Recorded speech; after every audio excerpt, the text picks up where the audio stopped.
நேயர்களுக்கு யோக பிருந்தாவின் வணக்கங்கள். இந்த நாள் இனிய நாளாக வாழ்வில் எல்லோரும் எல்லா வளமும் பெற்று வாழ வேண்டும். குரோதி ஆண்டு ஆவணி மாதம் 30ஆம் தேதி ஞாயிற்றுக்கிழமை. இது தமிழுக்கு. ஆங்கிலம் 15/9/2024 ஆண்டு. திருக்கணித பஞ்சாங்கப்படி சூரிய உதயம் 6 மணி 1 நிமிடம்.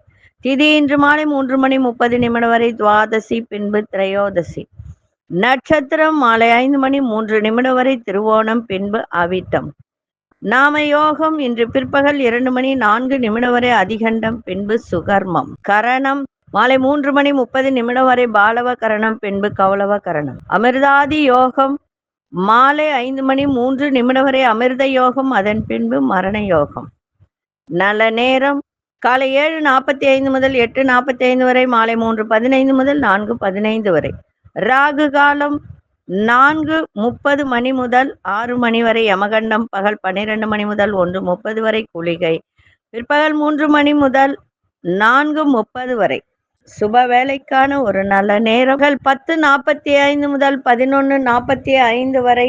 மாலை 6:30 7:30 வரை. அதே போல நண்பகல் 1:30 2:30 வரைக்கும் நல்ல நேரம் இருக்கு.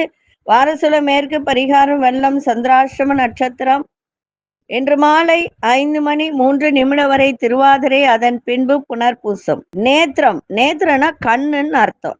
அந்த 2 கண்ணு இன்னைக்கு முழுவதும் திறந்திருக்கும். ஜீவன் இன்னைக்கு முழுவதும் உயிரோட இருக்கும். ஜீவன்னா உயிர்னு அர்த்தம். சரி, நம்ம கோச்சாரத்தை பார்த்துட்டு மற்ற விஷயங்களை பார்க்கலாம். சிம்ம லக்னம், லக்னத்துக்குள்ளேயே சூரியனும் புத பகவான், கன்னியில் சுக்கிர பகவான், கேது பகவான், மகரத்தில் சந்திர பகவான், கும்பத்தில் சனி பகவானும் ஆந்தி பகவானும். சனி பகவான் வக்ரம் பெற்றிருக்கிறார். மீனத்தில் ராகு பகவான், ரிஷபத்தில் குரு பகவான், மிதுனத்தில் அங்காரக பகவான். இந்த பிரதோஷ நாட்களில் சிவபெருமானை தரிசனம் செய்வது சிறப்பு. அதே போல இந்த ராகு காலத்துல வழிபாடு செய்வது அதை விட சிறப்பு.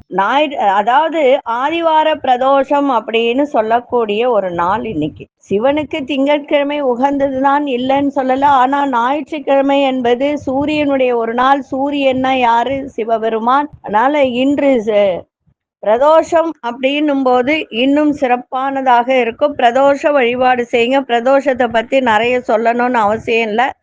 ஏன்னா எல்லாருக்குமே நிறைய விஷயத்த சொல்லிட்டேன். அதனால அந்த வழிபாடுன்றது எல்லாருக்கும் தெரியும். உங்களால இயன்ற அபிஷேக பொருளை வாங்கி கொடுங்க, சிறப்பாக இருக்கும். உங்கள் வேண்டுதல் எல்லாம் நிறைவேறும். சரி, இன்றைய தினம் ஒரு புதிதான ஒரு விஷயம் என்ன அப்படின்னா, இப்போ நிறைய பேருக்கு திருமண தடை தான் நிறைய வருது. அந்த திருமண தடை அப்படின்னு சொல்லும் போது எந்தெந்த விஷயத்தினால திருமண தடை வரும் அப்படின்னா, சில பேருக்கு 35 வயது வரைக்கும் கூட திருமணம் நடக்காது. ஆனா நல்ல சம்பளம் வாங்குவார், நல்ல வேலையில இருப்பார், ஜாதகம் பார்த்தா நல்லா இருக்குன்னு சொல்லுவாங்க. ஆனா எப்பொழுதுமே ஒரு ஜாதகத்துல நம்ம உள்ள பூந்து ஆராய்ச்சி பண்ணணும். மேலோட்டமாக எதையும் பார்க்க கூடாது. இப்ப நிறைய பேருக்கு சில ஜாதகத்திலெல்லாம் சனி கேது இணைவு, சனி செவ்வாய் இணைவு இந்த மாதிரி இருந்தால் அவர்களுக்கு திருமணம் நடப்பதில் தடை தாமதம் ஏற்படும். அதே மாதிரி சனி சந்திரன் இணைவு. சரி, சனி சந்திரன் இணைவு ஒன்றாக இருந்தால் தானே தோஷம் அப்படின்னு நினைப்பீங்க. அப்படிலாம் கிடையாது. சனி பகவான் சந்திரனுடைய சாரத்தில் இருந்தாலும், சந்திரன் சனியினுடைய சாரத்தில் இருந்தாலும் இது தடை செய்யும். இன்னொன்னு, செவ்வாய் பகவான் சனியினுடைய சாரத்தில் இருந்தாலும், சனி பகவான் செவ்வாயினுடைய சாரத்தில் இருந்தாலும் திருமணம் நடக்காது. இப்போ ஒரு உதாரணம் அப்படின்னா, மகரத்துல சந்திரன் இருக்குன்னு வச்சுக்கோங்க, சனி பகவானும் அங்கதான் இருக்காருன்னு வச்சுக்கோங்க. அப்ப சனி சந்திரன் இணைவு, இது சனி பகவானுடைய ஒரு வீடு. சரி, ஓகே. அதே 7ஆம் இடம் கடகமா வரும்.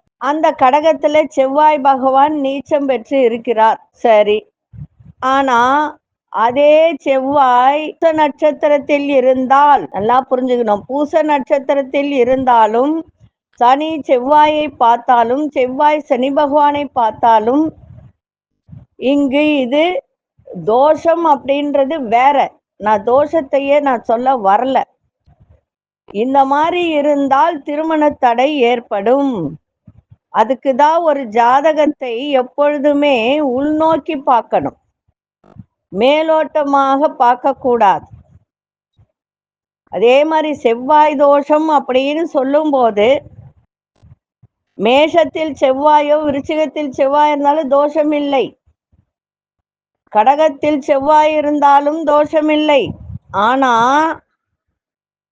அதே காலபுருஷனுக்கு 4ஆம் வீடுன்னும் போது அது தோஷமாக மாறும். பூசம் நட்சத்திரத்தில் இருந்தால் அது தோஷமாக மாறும். அப்ப திருமண தடை ஏற்படும். அதே போல சிம்ம லக்னம் சிம்ம ராசிக்கு செவ்வாய் தோஷம் கிடையாது, யோகத்தை கொடுக்கும். அந்த திசை வரும்போதுதான் யோகத்தை கொடுக்கும், எல்லா நேரத்திலையும் யோகத்தை கொடுக்காது. அதே போல இப்போ மேஷ ராசி கடக லக்னம்னு வச்சுக்கோங்க. அப்ப மேஷ ராசிக்கு 4ஆம் வீடு எது?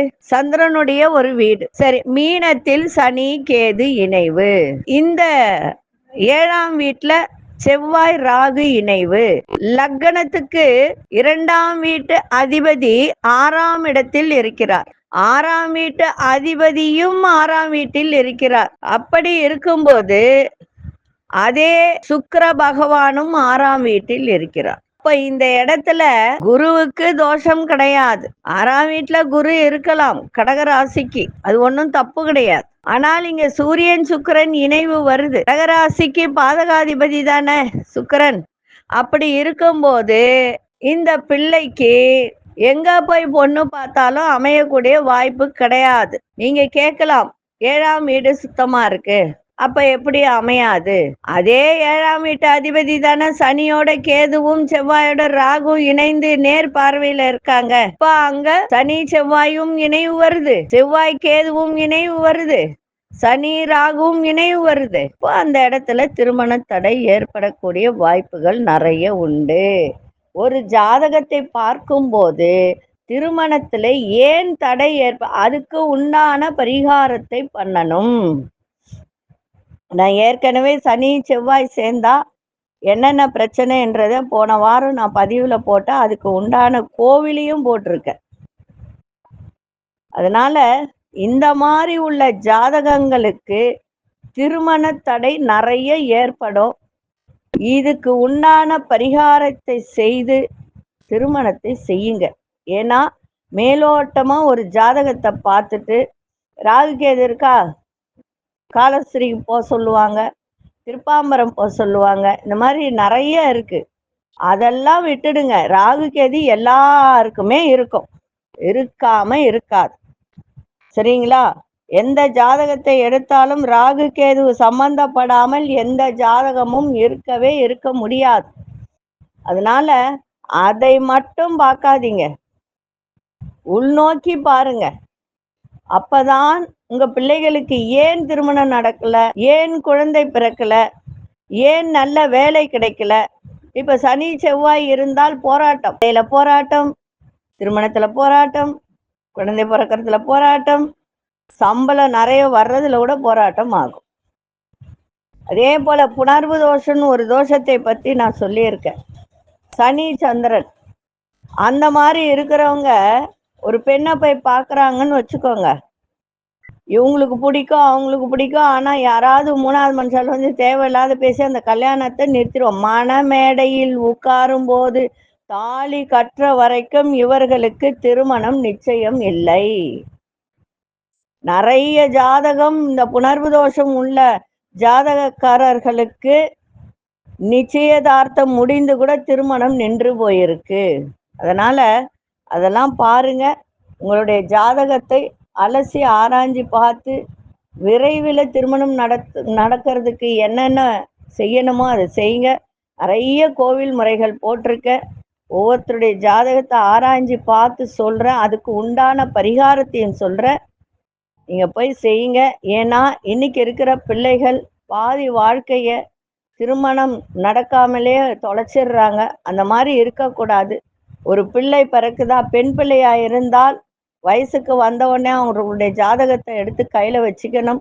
ஆண் பிள்ளையா இருந்தால் 23 வயசுலயே ஜாதகத்தை எடுத்து பார்க்க ஆரம்பிச்சிடணும்.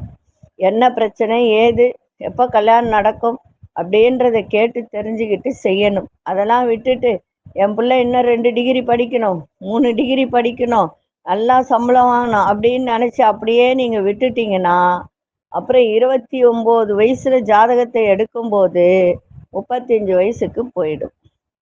புரியுதுங்களா? ஒரு பரிகாரம்னும் போது ஒரு குறிப்பிட்ட காலகட்டத்துல பண்ணாதான் அது பலிக்கும். வயது முதிர்ந்து போன பிறகு செய்தாலும் அது பலிக்காது. அதனாலதான் சொல்றேன். சரி, இன்னைக்கு பிரதோஷ வழிபாடு செய்யுங்கள். அதே போல இந்த ஒரு சில பேர் ஜாதகத்தை இருந்ததுன்னா எடுத்து நீங்களே நான் சொன்னதை அப்ளை பண்ணி பாருங்க எப்படி இருக்குன்னு. அந்த மாதிரி இருந்தால் என்கிட்ட கேளுங்க, அதுக்கு என்ன பரிகாரன்றதை நான் சொல்றேன். சரி, இன்னைக்கு ஞாயிற்றுக்கிழமை பிரதோஷ வழிபாடு. சிவன் கோவிலுக்கு செல்லக்கூடிய அங்கு சென்று தீபம் ஏற்றி சிவபெருமானை எப்படி வழிபாடு செய்வது, அதுக்கு நேரமும் பலன்களும் இப்ப சொல்ல போறேன். எழுதி வச்சு நீங்க செஞ்சுக்கலாம். ஞாயிற்றுக்கிழமை அன்று ராகு காலத்தில் சிவபெருமானை தரிசனம் செய்தால் எதிரிகளால் ஏற்படும் துன்பங்கள் விலகி தைரியம் ஏற்படும். அதனால இன்னைக்கு பிரதோஷமும் ஞாயிற்றுக்கிழமையும் இணைந்து வருவதால் சிவபெருமானுக்கு சென்று ராகு காலத்துல சிவபெருமானுக்கு தீபம் ஏற்றி தரிசனம் செய்யுங்கள். எதிரிகளால் ஏற்படுகின்ற துன்பங்களெல்லாம் விலகி ஒரு தைரியத்தோடு எதையும் செய்யக்கூடிய தன்மை ஏற்படும். அதே போல கண் திருஷ்டி பொடி, ஐஸ்வர்ய பொடி. அதே இன்னொரு விஷயமும் சொல்லிடுறேன். திருமணம் ஆகாதவர்களுக்கு ரொம்ப எல்லா பரிகாரமும் நான் செஞ்சிட்டேன், திருமணமே நடக்கல அப்படின்னு சொன்னால் இதற்கு ஒரு யந்திரம் இருக்கு. அந்த யந்திரத்தை தலையில வச்சு வெள்ளிக்கிழமை, செவ்வாய்க்கிழமை, ஞாயிற்றுக்கிழமை, பெண்களா இருந்தால் செவ்வாய் வெள்ளி, ஆண்களா இருந்தால் ஞாயிற்றுக்கிழமை, இந்த மாதிரி நாட்கள்ல சூரிய உதயம் முன்பு எழுந்து உட்கார்ந்து அந்த யந்திரத்தை தலையில வச்சு தண்ணி ஊத்தி வழிபாடு செய்தால் நிச்சயமாக திருமணமே நடக்காதவர்களுக்கு கூட திருமணம் நடக்கும். சரிங்களா? சரி, இப்பொழுது 12 ராசிக்கான பொது பலனையும் முதலில் மேஷ ராசிக்கான பொது பலன் என்னவென்று இப்பொழுது பார்க்கலாம். அன்பார்ந்த மேஷராசி நேயர்களே, பெரியோர்களின் ஆலோசனை மனசுக்கு ஒரு புதிய நம்பிக்கையை ஏற்படுத்தும். உறவினர்களால் நல்ல ஒரு மகிழ்ச்சியான தருணங்கள் ஏற்படும். ஆரோக்கியம் தொடர்பான இன்னல்கள்லாம் குறையும். அரசு துறையில் இருந்து வந்த இழுபறியான சூழல்லாம் மறையும். பயணங்களால் புத்துணர்ச்சி சூழல் ஏற்படும். கால்நடை பணியில லாபங்கள் மேம்படக்கூடிய ஒரு நாள். இன்றைய நாள் எதிர்ப்புகள்லாம் விலகி நன்மை நடக்கின்ற ஒரு நாளாக இருக்கு. அதிர்ஷ்ட திசை தென்கிழக்கு திசை. அதிர்ஷ்ட எண் 3ஆம் எண். அதிர்ஷ்ட நிறம் சிவப்பு நிறத்தை பயன்படுத்துங்க. அஸ்வினி நட்சத்திரக்காரர்களுக்கு நம்பிக்கை மேம்படக்கூடிய ஒரு நாளாக இருக்கு. பரணி நட்சத்திரக்காரர்களுக்கு இன்னல்கள்லாம் குறையும். கிருத்திகை நட்சத்திரக்காரர்களுக்கு லாபங்கள் கிடைக்கின்ற ஒரு நாளாக இருக்கு. இந்த நாள் இனிய நாளாக இருக்க வாழ்த்துக்கள். நன்றி, வணக்கம். யோக பிருந்தாவின் வாழ்த்துக்கள். அன்பார்ந்த ரிஷபராசி நேயர்களே, எழுத்து துறைகளில் இருப்பவர்களுக்கு நல்ல முன்னேற்றம் ஏற்படும். வியாபாரத்தில் வேலை ஆட்களால் சாதகமாக செயல்படுவார்கள். தகவல் தொடர்பு சாதனங்கள் மூலம் ஆதாயம் அடையக்கூடிய ஒரு நாள். வெளியூர் பயண வாய்ப்புகள்லாம் சாதகமாக அமையும். வழக்கு விஷயத்துல எதிர்பார்த்த முடிவுகள், நல்ல முடிவுகள்லாம் கிடைக்கின்ற ஒரு நாள். அதே போல சகோதரர்களிடம் கருத்து வேறுபாடுகள் ஏற்பட்டு விலகும். இன்றைய நாள் போட்டி, பொறாமை இதெல்லாம் நிறைந்த நாளாக இருக்கும். கவனமா இருங்க. அதிர்ஷ்ட திசை கிழக்கு திசை. அதிர்ஷ்ட எண் 9ஆம் எண். அதிர்ஷ்ட நிறம் செம்மஞ்சள் நிறத்தை பயன்படுத்துங்க. கிருத்திகை நட்சத்திரக்காரர்களுக்கு முன்னேற்றம் நிறைந்த ஒரு நாளாக இருக்கும். ரோகிணி நட்சத்திரக்காரர்களுக்கு சாதகம் நிறைந்த ஒரு நாள். மிருகசீரிஷம் நட்சத்திரக்காரர்களுக்கு கருத்து வேறுபாடுகள்லாம் விலகும். இந்த நாள் இனிய நாளாக இருக்க வாழ்த்துக்கள். நன்றி, வணக்கம். யோக பிருந்தாவின் வாழ்த்துக்கள். அன்பார்ந்த மிதுன ராசி நேயர்களே, மிதுன ராசி நேயர்களுக்கு இன்றைய தினம் மறைமுகமாக விமர்சனங்கள் தோன்றி மறையும் உங்கள் மீதான. அதே போல கணக்கு வழக்கு சார்ந்த தொழில்கள்ல மிகவும் கவனம் தேவை. இன்றைய தினம் தேவையற்ற விவாதங்களின் நிதானத்தோடு இருங்க. வரவுகள் இருந்தாலும் அதற்கேற்ப செலவுகளும் இன்னைக்கு இருக்கும். ஆரோக்கிய விஷயங்கள்ல கொஞ்சம் கவனமாக இருப்பது மிகவும் நன்மையை தரும். அதே போல தேவையற்ற விஷயத்துல கொஞ்சம் கவனத்தோடு இருங்க. மேல் அதிகாரிகளுடன் வீண் விவாதங்களை தவிர்ப்பது மிகவும் உத்தமம். இன்றைய நாள் வேகத்தை விட விவேகத்தோடு இருங்க, சந்திராசிரமம் இருப்பதால். அதிர்ஷ்ட திசை மேற்கு திசை. எண் 1ஆம் எண். அதிர்ஷ்ட நிறம் ரோஸ் நிறத்தை பயன்படுத்துங்க. மிருகசீரிஷ நட்சத்திரக்காரர்களுக்கு உங்கள் மீதான விமர்சனங்கள் தோன்றி மறையும். திருவாதிரை நட்சத்திரக்காரர்கள் நிதானத்தோடு செயல்பாடு இருக்கட்டும். புனர்பூச நட்சத்திரக்காரர்களுக்கு தேவையற்ற விவாதங்களை தவிர்ப்பது நல்லது. இந்த நாள் இனிய நாளாக இருக்க வாழ்த்துக்கள். நன்றி, வணக்கம்.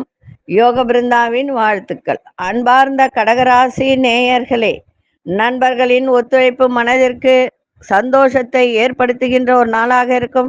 கடன் சார்ந்த உதவிகரம் கிடைக்கும். வேலையில சில மாற்றமான சூழல்லாம் அமையும். மனதிற்கு ஒரு புதிய சிந்தனைகள் பிறக்கின்ற ஒரு தன்மையிற்கு உங்களுடைய செயல்பாடுகளை இருந்து வந்த போட்டி பொறாமை இதெல்லாம் குறையும். தள்ளிப்போன சில காரியங்கள் திடீரென முடியும். நீண்ட நாள் பிரச்சனைகளுக்கு தீர்வு கிடைக்கின்ற ஒரு நாளாக இருக்கும். இன்றைய நாள் ஒரு விதமான அச்சம் பயம் இதெல்லாம் இருந்திருக்கும். அதெல்லாம் இன்னைக்கு விலகுகின்ற ஒரு நாளாக அமையும். அதிசய தெற்கு திசை நிறனாமின் அஷ்ட நிறம் பச்சை நிறத்தை பயன்படுத்துங்க. புனர்பூச நட்சத்திரக்காரர்களுக்கு மகிழ்ச்சி நிறைந்த நாளாக அமையும்.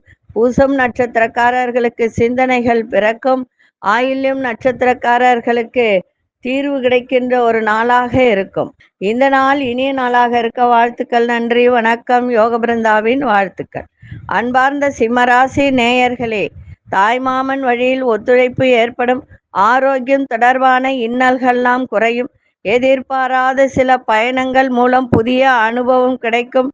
நெருக்கமானவர்கள் மூலம் அனுகூலமான பலன்கள்லாம் ஏற்படும். உணர்வுகளை வெளிப்படுத்துவதில் கவனம் தேவை. எதிர்காலம் தொடர்பான சிந்தனைகள் அதிகரிக்கின்ற ஒரு நாளாக இன்னைக்கு இருக்கும்.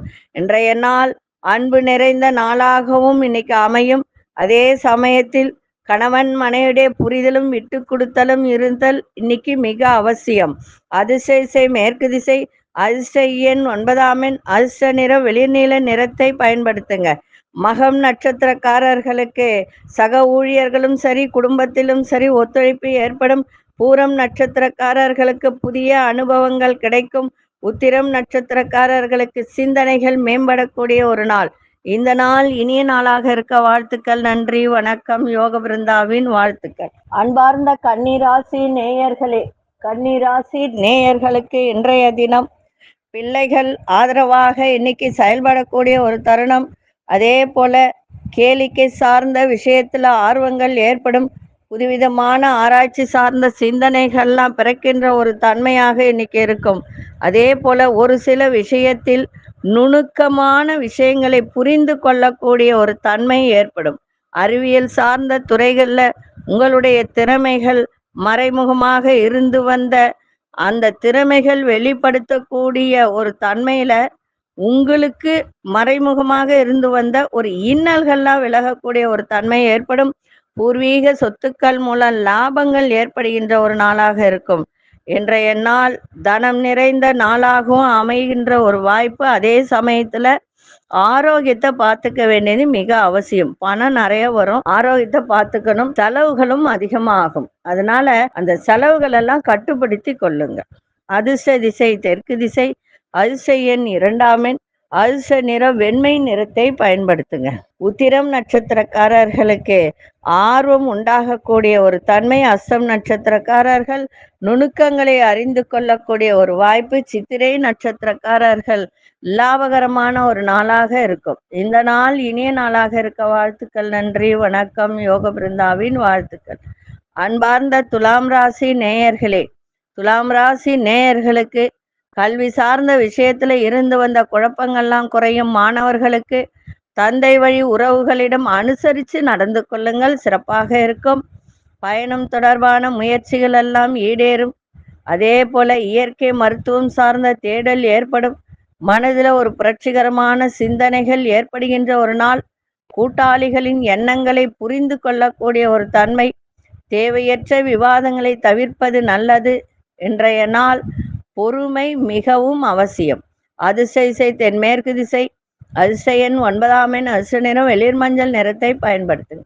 சித்திரை நட்சத்திரக்காரர்களுக்கு குழப்பங்கள் எல்லாம் இன்னைக்கு விலகும். சுவாதி நட்சத்திரக்காரர்களுக்கு முயற்சிகள் ஈடேறும். விசாகம் நட்சத்திரக்காரர்கள் தேவையற்ற விவாதங்களை தவிர்த்தால் இன்றைய நாள் சிறப்பாக இருக்கும். இந்த நாள் இனிய நாளாக இருக்க வாழ்த்துக்கள். நன்றி, வணக்கம். யோக பிருந்தாவின் வாழ்த்துக்கள். அன்பார்ந்த விருச்சிக ராசி நேயர்களே, உங்களுடைய பிள்ளைகளின் திறமைகளை அறிந்து நீங்களே அவர்களுக்கு உதவிகரம் செய்யக்கூடிய ஒரு தன்மை ஏற்படும். உத்தியோகத்துல ஒரு புதிய வாய்ப்புகள் தேடி வரும். கஷ்டமான செயல்களை கூட எளிதில் செய்து முடிப்பீங்க. உங்களுடைய பேச்சில் அனுபவ அறிவு வெளிப்படுத்தக்கூடிய ஒரு தன்மை. அக்கம் பக்கம் இருப்பவர்கள் ஆதரவாக செயல்படுவார்கள். நுட்பமான சிந்தனைகள் மூலம் திறமைகளை வெளிப்படுத்துவீங்க. இன்றைய நாள் பெருமை நிறைந்த நாளாகவும் உங்களுக்கு அமையும். அதிர்ஷ்ட திசை வடகிழக்கு திசை. அதிர்ஷ்ட எண் 1ஆம் எண். அதிர்ஷ்ட நிறம் காவி நிறத்தை பயன்படுத்துங்க. விசாகம் நட்சத்திரக்காரர்களுக்கு புதிய வாய்ப்புகள் கிடைக்கும். அனுஷ நட்சத்திரக்காரர்களுக்கு புதிய அனுபவம் வெளிப்படுத்தக்கூடிய ஒரு நாள். கேட்டை நட்சத்திரக்காரர்கள் உங்கள் திறமைகளை வெளிப்படுத்தக்கூடிய ஒரு வாய்ப்பு உங்களுக்கு கிடைக்கும். இந்த நாள் இனிய நாளாக இருக்க வாழ்த்துக்கள். நன்றி, வணக்கம். யோக பிருந்தாவின் வாழ்த்துக்கள். அன்பார்ந்த தனுசு ராசி நேயர்களே, சுபகாரியம் தொடர்பான முயற்சிகள் கைகூடும். அதே போல இன்னைக்கு செலவும் இருக்கும், வரவும் இருக்கும். வாக்குறுதி கொடுக்கும் போது ரொம்ப கவனமா வாக்குறுதி கொடுக்கணும். முக்கால்வாசி, அதாவது 75% வாக்குறுதி கொடுப்பதை தவிர்த்தால் இன்னும் சிறப்பாக இருக்கும். அதே போல பற்கள் சார்ந்த பிரச்சனைகள் எல்லாம் இருந்து வந்ததெல்லாம் குறையும். சுப முயற்சிகள்ல அனுகூலமான பலன்கள்லாம் கிடைக்கும். தனிப்பட்டு செயல்படுவதில் ஆர்வங்கள் ஏற்படும். மனதளவில் புதிய நம்பிக்கை பிறக்கும். பொருளாதாரம் தொடர்பான பிரச்சனைகள் குறையும். பொன் பொருள் சேர்க்கை ஏற்படும். இன்றைய நாள் மகிழ்ச்சி நிறைந்த நாளாக இருக்கும். அதிர்ஷ்ட திசை மேற்கு திசை. அதிர்ஷ்ட எண் 9ஆம் எண். அதிர்ஷ்ட நிறம் இளமஞ்சள் நிறத்தை பயன்படுத்துங்க. மூலம் நட்சத்திரக்காரர்களுக்கு முயற்சிகள் எல்லாம் கைகூடும். பூராடம் நட்சத்திரக்காரர்களுக்கு அனுகூலமான நாளாக இருக்கும். உத்ராடம் நட்சத்திரக்காரர்களுக்கு பிரச்சனைகள் எல்லாம் குறையும். இந்த நாள் இனிய நாளாக இருக்க வாழ்த்துக்கள். நன்றி, வணக்கம். யோக பிருந்தாவின் வாழ்த்துக்கள். அன்பார்ந்த மகர ராசி நேயர்களே, மகர ராசி நேயர்களுக்கு இன்றைய தினம் உங்களுடைய பெருந்தன்மையா உங்க செயல்பாட்டுல ஒரு பெருந்தன்மை இருந்துச்சுன்னா இன்னைக்கு அதன் மூலம் நல்ல மதிப்பு மரியாதை கிடைக்கும். புதுவிதமான ஆடைகள் மீது ஆர்வம் ஏற்படும். உயர் அதிகாரிகளால் ஒத்துழைப்பான சூழ்நிலை ஏற்படும். சகோதரர்கள் ஆதரவாக இருப்பார்கள். உங்கள் செலவுகளை குறைப்பது தொடர்பான சிந்தனைகள்லாம் மேம்படும். கணவன் மனைவிக்கிடையே அனுசரித்து செல்ல வேண்டியது அவசியம். ஆக்கப்பூர்வமான நாளாக இன்னைக்கு அமையும். அதிர்ஷ்ட திசை தென்மேற்கு திசை. அதிர்ஷ்ட எண் 3ஆம் எண். அதிர்ஷ்ட நிறம் இளஞ்சிவப்பு நிறத்தை பயன்படுத்துங்க. உத்திராடம் நட்சத்திரக்காரர்களுக்கு மதிப்புகள் ஏற்படுகின்ற ஒரு நாளாக இருக்கும். திருவோணம் நட்சத்திரக்காரர்களுக்கு ஒத்துழைப்பான ஒரு நாள். அவிட்டம் நட்சத்திரக்காரர்கள் அனுசரித்து செல்ல வேண்டியது அவசியம். இந்த நாள் இனிய நாளாக இருக்க வாழ்த்துக்கள். நன்றி, வணக்கம். யோக பிருந்தாவின் வாழ்த்துக்கள். அன்பார்ந்த கும்பராசி நேயர்களே, இன்னைக்கு ரொம்ப அமைதியா எதையும் இன்னைக்கு சிந்தித்து செயல்படுங்கள். சிறப்பாக இருக்கும். சிந்தனை போக்கில் மாற்றங்களும் ஏற்படும். உத்தியோகத்துல பொறுப்புகள்லாம் குறைகின்ற ஒரு தன்மை. உங்க செயல்பாட்டுல அலட்சிய போக்கு இன்னைக்கு தேவையில்லை. அலட்சிய போக்கா எதையும் செய்யாதீங்க. அது உங்களுக்கு ஒரு மேன்மையை தடுப்பதாக இருக்கும். அலட்சிய போக்கு இன்றி செயல்பட்டால் சிறப்பாக இருக்கும், மேன்மையும் ஏற்படுத்தும். அதே போல கடன் சார்ந்த செயல்கள்ல ரொம்ப ரொம்ப பொறுமை தேவை. அடுத்த மொழி பேசும் மக்களின் ஒத்துழைப்பு உங்களுக்கு கிடைக்கும். உங்களுக்கு எதிராக இருந்தவர்கள், உங்களுக்கு எதிராக செயல்பட்டவர்கள், அவர்களெல்லாம் இன்னைக்கு விலகி செல்லக்கூடிய ஒரு தருணம். இன்றைய நாள் ரொம்ப அமைதியா இருந்தீங்கன்னா எல்லா விதத்திலும் சிறப்பாக இருக்கும். அதிர்ஷ்ட திசை தெற்கு திசை. அதிர்ஷ்ட எண் 2ஆம் எண். அதிர்ஷ்ட நிறம் வெளிர் மஞ்சள் நிறத்தை பயன்படுத்துங்க. அவிட்டம் நட்சத்திரக்காரர்களுக்கு நிறைய மாற்றங்கள் ஏற்படும். சதயம் நட்சத்திரக்காரர்களுக்கு மேன்மை ஏற்படுகின்ற ஒரு நாள். புரட்டாதி நட்சத்திரக்காரர்களுக்கு ஒத்துழைப்பு கிடைக்கின்ற ஒரு தன்மை. இந்த நாள் இனிய நாளாக இருக்க வாழ்த்துக்கள். நன்றி, வணக்கம். யோக பிருந்தாவின் வாழ்த்துக்கள். அன்பார்ந்த மீனராசி நேயர்களே, மனம் திறந்து பேசுவதன் மூலம் ஒரு தெளிவு ஏற்படுகின்ற ஒரு நாளாக இருக்கு. மனதளவில் தன்னம்பிக்கை ஏற்படும். கடினமான சூழ்நிலைகளையும் சமாளிக்கும் மனப்பக்குவம் ஏற்படும். வியாபாரத்தில் புதிய முதலீடுகள் உண்டாகும். புதிய வீடு வாங்குவது தொடர்பான எண்ணங்கள் ஏற்படும். மனதில் பொழுதுபோக்கு விஷயத்தில் ஆர்வம் ஏற்படும். தம்பதிகளுக்குள் புரிதல் மேம்படக்கூடிய ஒரு நாளாக இன்னைக்கு அமையும். இன்றைய நாள் நலம் நிறைந்த நாளாகவும் வெற்றி நிறைந்த நாளாகவும் லாபங்கள் நிறைந்த நாளாகவும் இன்றைய தினம் இருக்கும். அதிசய கிழக்கு திசை அதிசயன் 1 அதிர்ஷ்ட நிறம் நீல நிறத்தை பயன்படுத்துங்க. புரட்டாதி நட்சத்திரக்காரர்களுக்கு மனதில் ஒரு தெளிவு ஏற்படும். உத்திரட்டாதி நட்சத்திரக்காரர்களுக்கு புதிய முதலீடு செய்கின்ற ஒரு தன்மை ஏற்படும். ரேவதி நட்சத்திரக்காரர்களுக்கு புரிதல் உண்டாகுகின்ற ஒரு தன்மை. இந்த நாள் இனிய நாளாக இருக்க வாழ்த்துக்கள். நன்றி, வணக்கம். யோக பிருந்தாவின் வாழ்த்துக்கள். ஸ்ரீ குபேரன் டிவியை பார்த்தமைக்கு நன்றிகள். மேலும் இது போன்ற தகவல்களை தெரிந்து கொள்ள ஸ்ரீ குபேரன் டிவியை சப்ஸ்கிரைப் செய்யுங்கள். மறக்காமல் பெல் ஐக்கானை கிளிக் செய்யுங்கள்.